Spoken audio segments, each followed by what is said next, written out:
நம்ம இன்னைக்கு என்ன பார்க்க போறோம்னா நேட்டிவ் breed டாக்ஸ்ல நான் போன பார்ட்லயே பார்ட் 2க்கு டீடைல்ஸ் கொடுத்தேன். பார்க்காதவங்க சேனலுக்கு போய் பார்ட் 2 வந்துருங்க. சரி வரீங்களா வீடியோக்குள்ள போலாம்.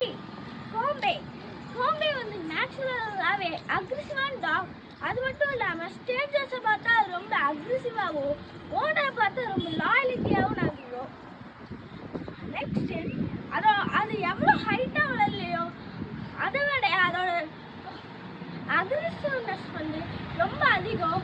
நெக்ஸ்ட் டாப் 2 வந்து உங்களுக்கு ரொம்ப பிடிச்ச ராஜபாளையம் வந்து ரொம்ப ஹைட்டா விளையாடுற டாக். அது மட்டும் இல்லாம அது வந்து வேட்டையாடுறதுக்கு தான் அதிகமாக யூஸ் பண்ணுவாங்க.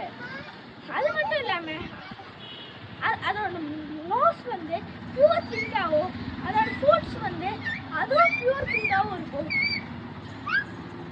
அது நீங்க ராஜபாளையம் வளர்க்கணும்னா உங்களுக்கு நிறைய வீட்ல ஸ்பேஸ் வேணும். நெக்ஸ்ட் உங்களுக்கு டாப் 1 என்னன்னு தெரிஞ்சுக்கணும்னா சப்ஸ்கிரைப் லைக் சேம் டைம்ல கிளிக் பண்ணுங்க. அப்புறம் லைட் எரியும். டாப் 1 புள்ளிக்குட்டா வந்து ரொம்ப இன்டெலிஜென்ட்டான டாக்.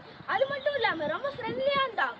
பெரியவங்ககிட்ட எல்லாம் தாவி விளையாடும். அது மட்டும் இல்லாம சின்ன பசங்க ரொம்ப ஸ்லோவா விளையாடும். அது வந்து ஸ்ட்ரேஞ்சர்ஸை மட்டும் தான் ஹார்ம்ஃபுல்லாக பண்ணும்.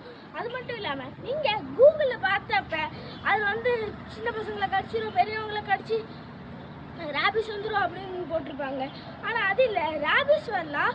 ஆனால் சின்ன பசங்களை அக்ரெசிவாலாம் கடிக்காது. அது வந்து ரொம்ப ஃப்ரெண்ட்லியான டாகு. சரி பாய். இந்த வீடியோ பிடிச்சிருந்தா லைக் பண்ணுங்கள், ஷேர் பண்ணுங்கள், சப்ஸ்கிரைப் பண்ணுங்கள்.